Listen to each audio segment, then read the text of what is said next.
Hello students, कैसे हैं आप सभी। आई होप आप सभी अच्छे होंगे, अपने घर पर सुरक्षित होंगे। मैं ज्योति आप सभी का स्वागत करती हूँ आपके अपने यूट्यूब चैनल जनवानी क्लासेस में, जहां पर हम पढ़ते हैं ग्रेजुएशन के लिए physics, chemistry and maths. And आज की इस क्लास में हम पढ़ेंगे बीएससी सेकंड सेमेस्टर की फिजिक्स की फर्स्ट बुक, जो कि है थर्मल फिजिक्स या फिर आप बोल सकते हो thermodynamics and kinetic theory of gases. तो इसमें हमारा चैप्टर चल रहा था रेडिएशन, जिसमें हमने लास्ट टाइम पे टॉपिक कवर किया था thermal radiation and Kirchhoff's law. मैंने आपको बताया था इसमें कई सारे लॉज हैं जो कि आपको याद रखनी है, जैसे कि स्टीफन लॉ हो गया, स्टीफन और बोल्ट्जमैन लॉ हो गया, सॉरी एक हमने पढ़ ही लिया है किरचॉफ्स लॉ। इसके अलावा वीन्स डिस्प्लेसमेंट लॉ, प्लांक्स का लॉ। तो कई सारे लॉज हैं जो कि आपको पढ़ने और शॉर्ट नोट में इनसे आपसे क्वेश्चन पूछ लिया जाता है। तो लास्ट लेक्चर में हमने किरचॉफ्स लॉ और थर्मल रेडिएशन पढ़ लिया था। आई होप आपको समझ में आ गया होगा क्या था। उसके बाद में एक बार रिकॉल करा दे रही हूँ मैं आपको कि अगर माइंड में कभी भी आपके सामने किरचॉफ्स लॉ आ जाए तो याद रहे क्या था किरचॉफ्स लॉ की रेशियो किसका, कि इमिशिव पावर, कोई भी एक बॉडी है उसकी जो इमिशिव पावर क्या होती है बच्चा, जो भी हॉट बॉडी से क्या होता है इमिट होती है रेडिएशन, तो इमिशिव पावर होती है, यानी कि क्या कह सकते हो आप इसको हिंदी में, उत्सर्जित शक्ति इसका। और जो अवशोषित होती है, यानी कि जो भी पावर कोई भी बॉडी क्या करती है, एब्जॉर्ब करती है, उसको क्या बोलते हैं, एब्जॉर्प्टिव पावर। इसको रिप्रेजेंट करते हैं ई लैम्डा से। ये हो गई हमारी इमिशिव पावर और ई लैम्डा होती है हमारी एब्जॉर्प्टिव पावर। इन दोनों का रेशियो क्या होता है, ऑलवेज या तो कांस्टेंट होता है, क्या होता है, या तो कांस्टेंट होता है, या फिर ये किसके इक्वल होता है, किसी भी ब्लैक बॉडी की, परफेक्टली ब्लैक बॉडी की जो इमिशिव पावर है यानी कि ई लैम्डा, इसके इक्वल होता है। तो यही क्या था, हमारा किरचॉफ्स का नियम था। ठीक है, आज के टॉपिक में हम कवर करने वाले Stefan Boltzmann law. Stefan Boltzmann law क्या था बच्चा, ये क्या था, स्टीफन बोल्ट्जमैन कौन थे, ये कोई साइंटिस्ट थे, कोई वस्तु थी, क्या था। तो देखो सबसे पहले अगर बात करें 1879 में एक साइंटिस्ट थे, कौन, स्टीफन। इन्होंने क्या दिया था कि हमने क्या पढ़ा था, थर्मल रेडिएशन क्या होता है कि हॉट बॉडी से कोल्ड बॉडी में जो हीट का ट्रांसफर होता है उसको ही क्या बोलते हैं हम, हीट, उसको ही क्या बोलते हैं, थर्मल रेडिएशन बोलते हैं। तो इसीलिए जो जिस भी दर से हॉट बॉडी से जो हीट है वो इमिट होगी, उत्सर्जित होगी, उसके बारे में लॉ दिया था किसने, स्टीफन ने। कब, 1879 में इन्होंने लॉ दे दिया, बात खत्म हो गई। उसके बाद में एक साइंटिस्ट आए बोल्ट्जमैन, उन्होंने क्या दिया, जो लॉ स्टीफन ने दिया था उसी को इन्होंने थ्योरेटिकली रिप्रेजेंट किया और थोड़ा बहुत बड़ा चढ़ा के थ्योरेटिकली इसको क्या किया, इन्होंने प्रूफ किया। किसको, जो स्टीफन का लॉ था उसमें थोड़े से इंप्रूवमेंट किए और उसको ही क्या बोल गया, जब स्टीफन और बोल्ट्जमैन दोनों ने एक ही लॉ दिया तो जो बोल्ट्जमैन थे उन्होंने कोई अलग से लॉ रिप्रेजेंट नहीं किया, स्टीफन वाले में थोड़ी सी बात एक्स्ट्रा उन्होंने बताई, उसी में इंप्रूवमेंट करा और उसको थोड़ा अलग वे में एक्सप्रेस किया। तो इसलिए इनके द्वारा जो लॉ दिया गया उसको क्या बोला गया, स्टीफन बोल्ट्जमैन लॉ बोला गया। ठीक है, तो ये होता क्या है एक्चुअल में, उसके बारे में भी डिटेल में पढ़ेंगे। पहले आपको नोट कराऊंगी एंड देन ही आपको साथ के साथ समझा दूंगी। इतना कुछ डिफिकल्ट नहीं है इसमें कि क्या है क्या नहीं, आपको समझ में नहीं आएगा, इजीली समझ में आ जाएगा। ठीक है, सो देखिएगा क्वेश्चन आपके सामने टू टाइप से आएगा, एक तो स्टीफन्स लॉ और एक स्टीफन बोल्ट्जमैन लॉ।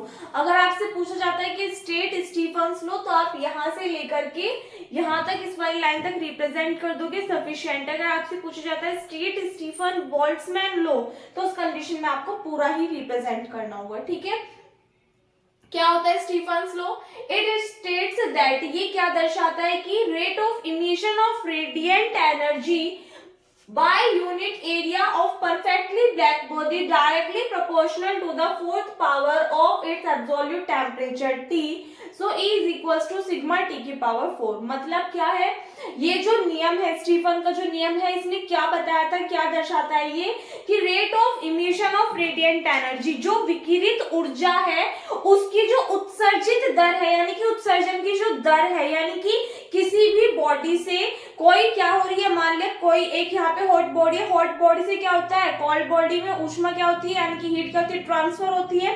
तो जिस रेट से, जो रेट होगा उसके इमिशन होने का, यानी कि उत्सर्जित होने का, वो क्या होगा, by unit area of perfectly black body. Perfectly कोई ब्लैक बॉडी है, हालांकि मैंने आपको बताया था कि परफेक्ट ब्लैक बॉडी कोई भी नहीं होती यूनिवर्स में, लेकिन मान के चलते हैं कि सपोज दैट कोई भी एक परफेक्टली ब्लैक बॉडी है, तो अगर क्या है वो हॉट बॉडी, तो उससे जो इमिटेड रेडिएंट एनर्जी होगी, यानी कि जो उत्सर्जित ऊष्मा होगी, विकिरित ऊष्मा होगी, वो क्या होगी, डायरेक्टली प्रोपोर्शनल होगी किससे, to the fourth power of its absolute temperature.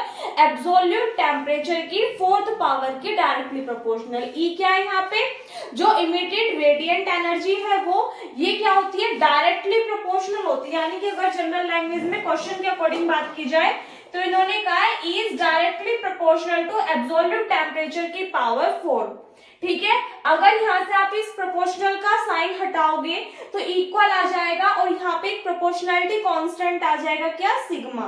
और इस सिग्मा को ही क्या बोलते हैं हम, स्टीफन कांस्टेंट बोलते हैं, बिकॉज ये लोग इसने दिया था, स्टीफन ने दिया था, चाहे तो आप इसको इस टाइप से लिख सकते हो, a directly proportional to T to the power 4। जब आप प्रोपोर्शनल का साइन हटाओगे तो एक कांस्टेंट आएगा, क्या, सिग्मा।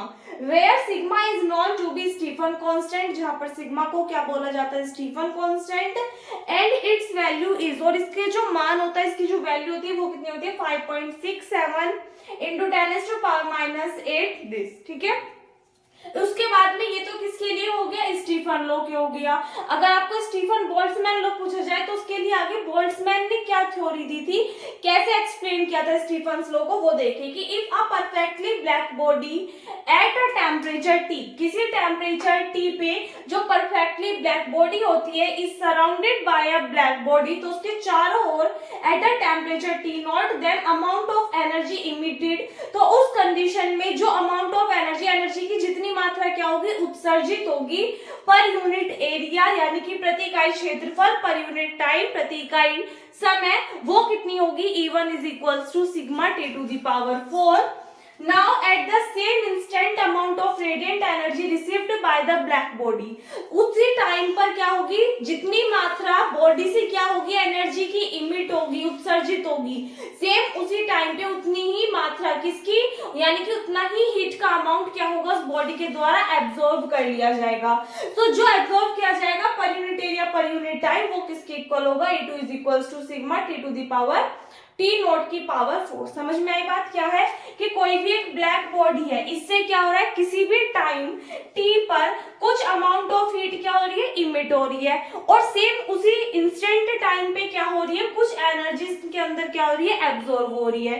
तो जब इमिट हो रही है वहां पे हमने टी ले लिया, और जब एब्जॉर्ब हो रही है वहां पे टी नॉट, और दोनों इंस्टेंटली सेम टाइम उसी कंडीशन में हो रहा है। तो उस कंडीशन में जब एनर्जी इमिट हो रही होगी बॉडी से, तो स्टीफन का लॉ हमने रिप्रेजेंट कर दिया, E1 is equals to sigma T to the power 4, और जब एब्जॉर्ब होगी तो हमने रिप्रेजेंट कर दिया E2 is equals to sigma T naught की पावर 4। जब हम दोनों का डिफरेंस निकालेंगे, यानी कि अगर हम E निकालेंगे तो E हमें कब मिलेगा, जब हम इमिटेड एनर्जी में से जो एब्जॉर्ब्ड एनर्जी उसको सब्सट्रैक्ट कर देंगे, तो दोनों को सब्सट्रैक्ट करा, ये टर्म आ गई, सिग्मा दोनों में कांस्टेंट है, कॉमन आ रहा है, कॉमन ले लो, ये टर्म आ जाएगी, और इसको ही क्या बोला जाता है, स्टीफन बोल्ट्जमैन लॉ बोला जाता है। इसके ये वाली जो थ्योरी है ये बताई कि किसने, बोल्ट्जमैन ने। उन्होंने, जो स्टीफन थे, उन्होंने इस बारे में कोई भी जिक्र नहीं किया था। ठीक है, तो ये टोटल कंप्लीट लॉ है, जिसको हम क्या बोलते हैं, स्टीफन बोल्ट्जमैन लॉ, दो साइंटिस्ट ने मिलकर के दिया था। आई होप क्लियर हो गया होगा, नोट कर लो। नेक्स्ट टॉपिक देखिएगा, क्या है, न्यूटन्स लॉ ऑफ कूलिंग, यानी कि न्यूटन ने कूलिंग के लिए एक लॉ दिया था। क्या बोला था इसमें इन्होंने कि अकॉर्डिंग टू दिस लॉ, इस नियम के अनुसार, the rate of loss of heat of a liquid, यानी कि कोई भी लिक्विड है उसके द्वारा जो हीट होगी, किसी भी लिक्विड की जो हीट में लॉस होगा, वो क्या होगा, directly proportional to the difference in temperature of the liquid and surrounding, provided the difference in temperature is small. यानी कि मान लिया कोई भी क्या है, एक लिक्विड है, सपोज दैट हमने क्या मान लिया, यहाँ पे कोई भी लिक्विड है, ठीक है, तो लिक्विड का अपना कुछ ना कुछ टेम्परेचर होगा। ये क्या है, लिक्विड है, तो लिक्विड का अपना कुछ ना कुछ टेम्परेचर होगा। सपोज दैट हमने कुछ भी मान लिया, कॉफी मान लो, चाय, पानी, कुछ भी मान लो आप अपने पास से, तो वो हमारी हॉट भी हो सकती है, कोल्ड भी हो सकती है। जिस सराउंडिंग में आप उसको रखोगे तो एनवायरमेंट का कुछ अपना अलग टेम्परेचर होगा, जरूरी तो नहीं है कि ये हॉट होगी तो हमारा जो सराउंडिंग का टेम्परेचर होगा वो भी गर्म ही होगा या फिर वो भी कैसा होगा, ठंडा ही होगा, ऐसा तो नहीं है। तो इसका मतलब इसका टेम्परेचर अलग होगा। तो इन्होंने क्या कहा है कि जो हमारे पास में लिक्विड होगा, आपने देखा गर्म पानी है, गर्म चाय है, उसको अगर आप थोड़ी देर रख देते तो वो क्या हो जाती है, ठंडी हो जाती है। तो क्यों हो जाती है, क्योंकि जो इसके अंदर हीट होती है, जो लिक्विड के अंदर हीट होती है, जो लिक्विड होता है वो गर्म होता है तो वो अपनी हीट क्या कर देता है, लॉस कर देता है, खो देता है, तभी तो वो ठंडा होता है। तो क्यों करता है वो, क्योंकि सराउंडिंग का टेम्परेचर डिफरेंट होता है और उस लिक्विड का टेम्परेचर डिफरेंट होता है। तो न्यूटन्स ने इस बात को इसीलिए मतलब इस चीज को इसी लॉ में रिप्रेजेंट किया था कि कोई भी लिक्विड अगर अपनी हीट का लॉस करता है तो जो लिक्विड का टेम्परेचर होगा और जो सराउंडिंग का टेम्परेचर होगा, इन दोनों का जो डिफरेंस होगा वो किसके इक्वल होगा, जो हीट में लॉस होगा उसके। तो ये चीज कही है, according to this law the rate of loss of heat of a liquid, liquid के जो हीट लॉस की रेट होगी, दर होगी, वो डायरेक्टली प्रोपोर्शनल होगी किसके, difference in the temperature of the liquid and surrounding, surrounding और लिक्विड का जो टेम्परेचर होगा उनके बीच के डिफरेंस के डायरेक्टली प्रोपोर्शनल होगी, provided the difference in temperature is small, भले ही जो टेम्परेचर हो वो क्या हो, बहुत कम हो, यानी कि टेम्परेचर के बीच में जो डिफरेंस हो वो क्या हो, बहुत ही कम हो। So in a sense E is directly proportional to T minus T nought. अगर हम T क्या मान लें, लिक्विड का टेम्परेचर मान लो, T नॉट मान ले सराउंडिंग का टेम्परेचर, तो इन दोनों का जो डिफरेंस होगा वो किसके डायरेक्टली प्रोपोर्शनल होगा, जो लिक्विड में हीट में लॉस हुआ उसकी रेट के। ठीक है, यानी कि जिस रेट से जिस दर से उसकी हीट में क्या आ रही है, कमी आ रही है, किसकी, लिक्विड की। वेयर जहां पर T क्या है, टेम्परेचर ऑफ द लिक्विड, और T नॉट क्या है, टेम्परेचर ऑफ द सराउंडिंग। ये लो दिया था किसने, न्यूटन ने, कूलिंग के बारे में, और कुछ नहीं है। एक बार इसका स्क्रीनशॉट ले लो। सो आई होप दोनों लॉज आपको अच्छे से क्लियर हो गए होंगे। बच्चे इसमें कई सारे हैं, देखो आपको अगर मैं एक बार डिटेल में बताऊं, एक था किरचॉफ्स लॉ जिसको हम प्रीवियस लेक्चर में पढ़ चुके हैं, कौन सा था, किरचॉफ्स लॉ। एक हमने आज पढ़ लिया, कौन सा था हमारा, स्टीफन का लॉ। एक थोड़ा भी हमने बात कर ली न्यूटन्स लॉ की। इसके बाद में एक है बच्चा वीन्स लॉ, उसके बाद में एक है रेले जीन्स लॉ, ठीक है, और एक आपका प्लांक का नियम है। और ये जो तीन नियम है ना बाद के, वीन्स लॉ, रेले जीन्स लॉ और प्लांक्स लॉ, ये मैं आपको प्रीवियस लेक्चर्स में करा चुकी हूँ। जो हमारा फर्स्ट चैप्टर था लॉ ऑफ थर्मोडायनेमिक्स वाला, उसमें इन तीनों जो ये थे तीनों लॉज, इनके बारे में जिक्र हुआ था, तो वहां पे मैंने लिखा दिया था। इससे ज्यादा इनमें आपको कुछ नहीं करना, सिर्फ इनका स्टेटमेंट याद रखना है। अगर आपने प्रीवियस वाली वीडियो नहीं देखी है तो उसका लिंक आपको इस वाली वीडियो के डिस्क्रिप्शन बॉक्स में मिल जाएगा, वहां से चेकआउट कर लेना। ठीक है, तो इसमें लास्ट टॉपिक बचा है सोलर कांस्टेंट, जिसको हम कल कवर करेंगे एंड कल आपका ये वाला चैप्टर कंप्लीट हो जाएगा। सो आई होप आपको दोनों लॉज अच्छे से समझ में आए गए होंगे। और ये शॉर्ट नोट में बहुत ही ज्यादा पूछे जाते हैं, एक ना एक आपको रखा हुआ मिलेगा, 100%, ज्यादा भी मिल सकते हैं, बट आपको ये सभी अच्छे से कवर करके चलने हैं। ठीक है, इस वीडियो में बस इतना ही। अगर आपको वीडियो अच्छी लगी हो तो वीडियो को लाइक कर देना, अपने फ्रेंड्स के साथ में शेयर कर देना। अगर आप चैनल पर नए हो या फिर अब तक आपने चैनल को सब्सक्राइब नहीं किया तो प्लीज चैनल को सब्सक्राइब कर देना। मिलते हैं नेक्स्ट वीडियो में, तब तक के लिए घर पर रहिए, सुरक्षित रहिए, धन्यवाद।